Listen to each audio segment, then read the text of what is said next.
2025 SLST 9-10 interview and demo নিয়ে গুরুত্বপূর্ণ update রয়েছে। ভিডিওটা মন দিয়ে দেখো, আশা করি অনেক প্রশ্নের উত্তর পেয়ে যাবে। কিভাবে প্রস্তুতি নেবে? সামনেই কিন্তু তোমাদের ইন্টারভিউ আছে, ভোটের পরই ইন্টারভিউ শুরু হয়ে যাবে 9-10-এর। এমনভাবে তোমাকে প্রস্তুতি নিতে হবে যাতে তোমার চাকরিটা কিন্তু 100% কনফার্ম হয়ে যায়। আর কি কি প্রশ্ন তোমাদেরকে করা হবে এই ভিডিওটা দেখো, আশা করি তোমাদের কিন্তু ভীষণ কাজে লাগবে। চলো দেখে নেওয়া যাক।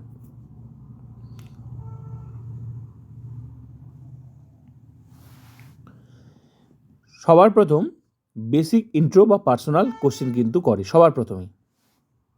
এগুলো মোটামুটি কম বেশি সবাইকেই করা হয়। তো কি কি বিষয়, ভালো করে বিষয়টা বোঝার চেষ্টা করো। হ্যাঁ, শুধু সাবজেক্ট জানলে হবে না, আরও অনেক কিছু জানতে হবে। তো দেখো, সবার প্রথমে ইন্ট্রো ব্যাপারটা আসে। Tell me about yourself. তোমার বলতে হবে এবার তোমাকে, why do you want to be a teacher. কম বেশি সবাইকেই কিন্তু করে। Why WBSSC government school. কেন তুমি এখানে এই গভর্নমেন্ট স্কুলে কেন নিতে যাচ্ছ, কেন? Your strength, weakness, your BEd experience. এই বিষয়গুলো কিন্তু কম বেশি সবাইকেই বলা হয়, তাই অবশ্যই এগুলো তোমরা জেনে যাবে। শুধু জানলে হবে না, কিন্তু বারবার করে বলছি, বাড়িতে নিজে আয়নার সামনে গিয়ে প্র্যাকটিস করো বলাটা। জানো অনেক কিছুই, বলতে পারবে না ভয়ে, ঠিক আছে? বলা প্র্যাকটিস করো। Teaching method, pedagogy. নাহলে তুমি অনেক কিছু জানো, প্র্যাকটিস করছো না, ওখানে গিয়ে দেখবে কিছুই বলতে পারবে না, থামে যাবে। এটা কিন্তু মাইনাস পয়েন্ট হয়ে যাবে।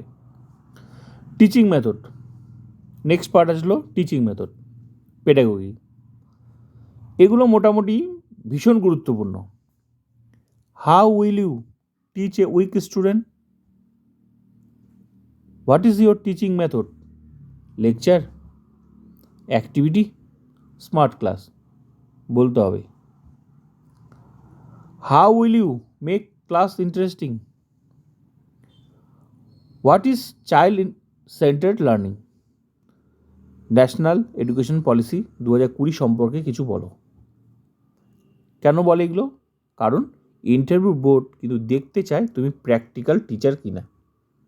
ভীষণ গুরুত্বপূর্ণ এই পার্টগুলো, তাই অবশ্যই এগুলো তোমরা প্র্যাকটিস করো। নেক্সট পার্ট কি আসে? সাবজেক্ট। শুধু তাহলে এতগুলো দেখো, এগুলো এই বিষয়গুলো তোমাদেরকে জানতে হবে। এবার আসি সাবজেক্ট সম্পর্কে। অবশ্যই তুমি সাবজেক্ট টিচার হবে, তোমাকে মোটামুটি অলরাউন্ডার হতে হবে।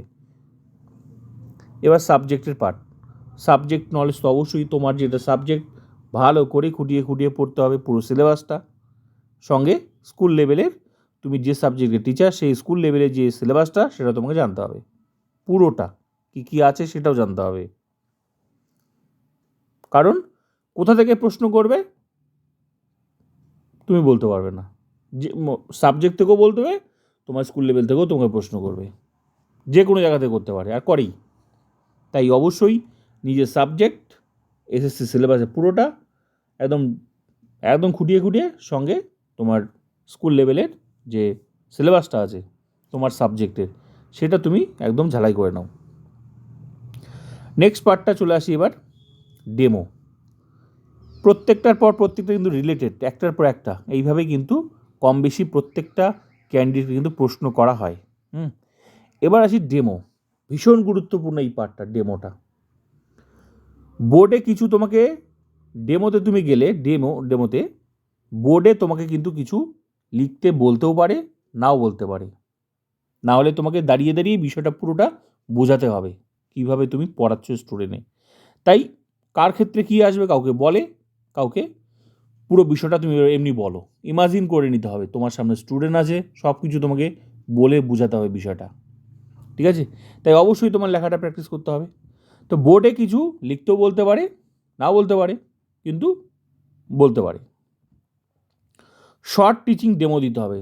এবার তুমি লম্বা একটা 1 ঘন্টার ডেমো তো ওখানে দিতে পারবে না, একটা মোটামুটি প্র্যাকটিস করে নিতে হবে। সংক্ষেপে একটা, কীভাবে তোমার পুরো যে ডেমোটা তুমি দেবে কীভাবে বিষয়টা তুলে ধরবে সেটা ভেরি ভেরি ইম্পর্ট্যান্ট পার্ট। সংক্ষেপে, ওই সংক্ষেপের মধ্যেই তোমাকে পুরো বিষয়টা তুলে ধরতে হবে। ক্লিয়ার এক্সপ্লেনেশন থাকবে তোমার, যাতে যেটুকু বলছো ওর মধ্যে যাতে সমস্ত বিষয় যাতে থাকে, তার জন্য তোমাকে প্র্যাকটিস করতে হবে বাড়িতে। এবার তুমি বোর্ডে যে লিখছো, তোমাকে যদি বোর্ডে লিখতে বলে, অবশ্যই তোমার হ্যান্ড রাইটিংটা ভালো হতে হবে, কারণ এমন তুমি লিখছো কিছু নিজেই তুমি বুঝতে পারছো না, তোমার এক্সপার্ট যে আছে ওরা কী বুঝবে, সরাসরি প্রশ্ন করবে। তুমি যেটা লিখছো, আপনি যেটা লিখছেন স্টুডেন্টই তো বুঝবে না, লিখে লাভ কী? তাহলে এমনভাবে লিখতে হবে যাতে লেখাটা পরিষ্কার হয় বোর্ডে, নাহলে সরাসরি ওই মাইনাস পয়েন্ট কিন্তু ওটাই ধরে নেবে যে স্টুডেন্টরা কীভাবে বুঝবে এই লেখাটা কী লিখলেন। তাহলে ওই বোর্ডে, ওখানে তো বোর্ড থাকবে, তা লিখলে ওটা পরিষ্কার করে লিখতে হবে। তাহলে হ্যান্ড রাইটিংটা ভালো হতে হবে। কনফিডেন্স, সবচেয়ে বড় ইম্পর্টেন্ট কনফিডেন্স। ওই ভয়, জড়তা, ঠিক আছে, কনফিডেন্স মানে ওরা কিন্তু নেগেটিভ সঙ্গে সঙ্গে যেটা তুমি লিখছো ওটাকে কিন্তু উল্টানোর চেষ্টা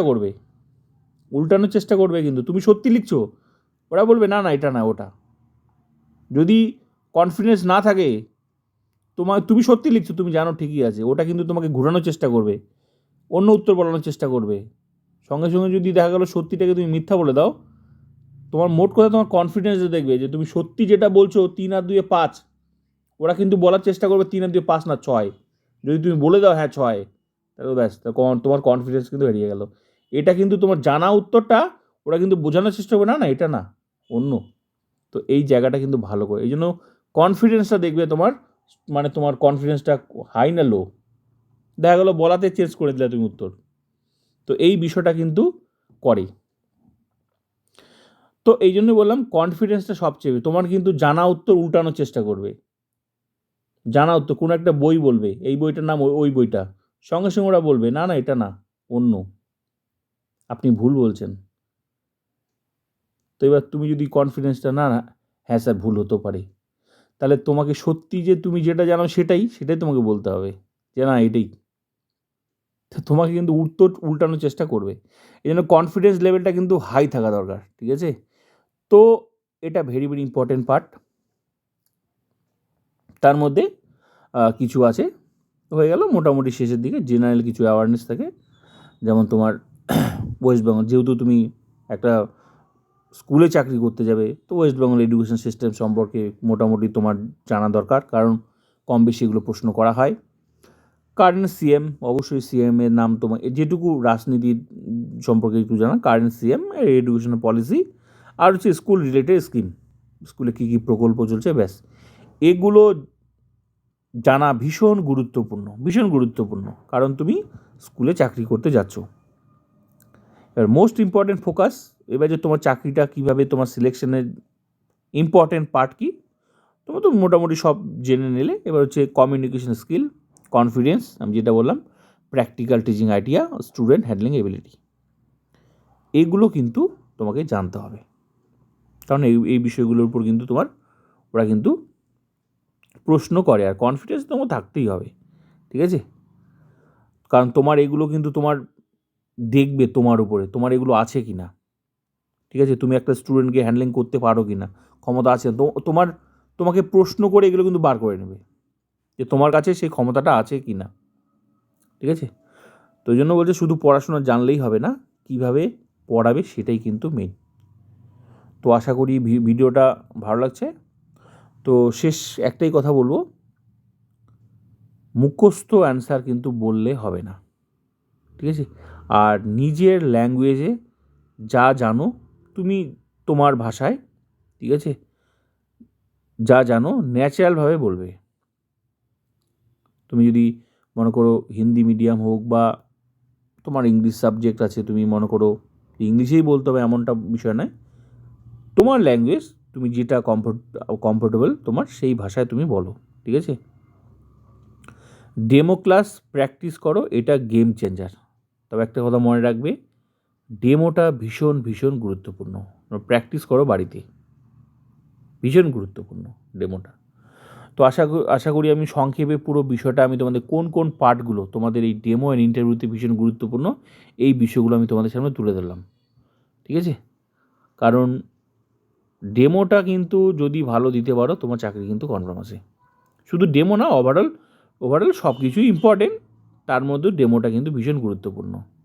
তো প্লিজ তোমরা প্রস্তুতি শুরু করে দাও। আর ভিডিওটা ভালো লাগলে লাইক, কমেন্ট, সাবস্ক্রাইব অ্যান্ড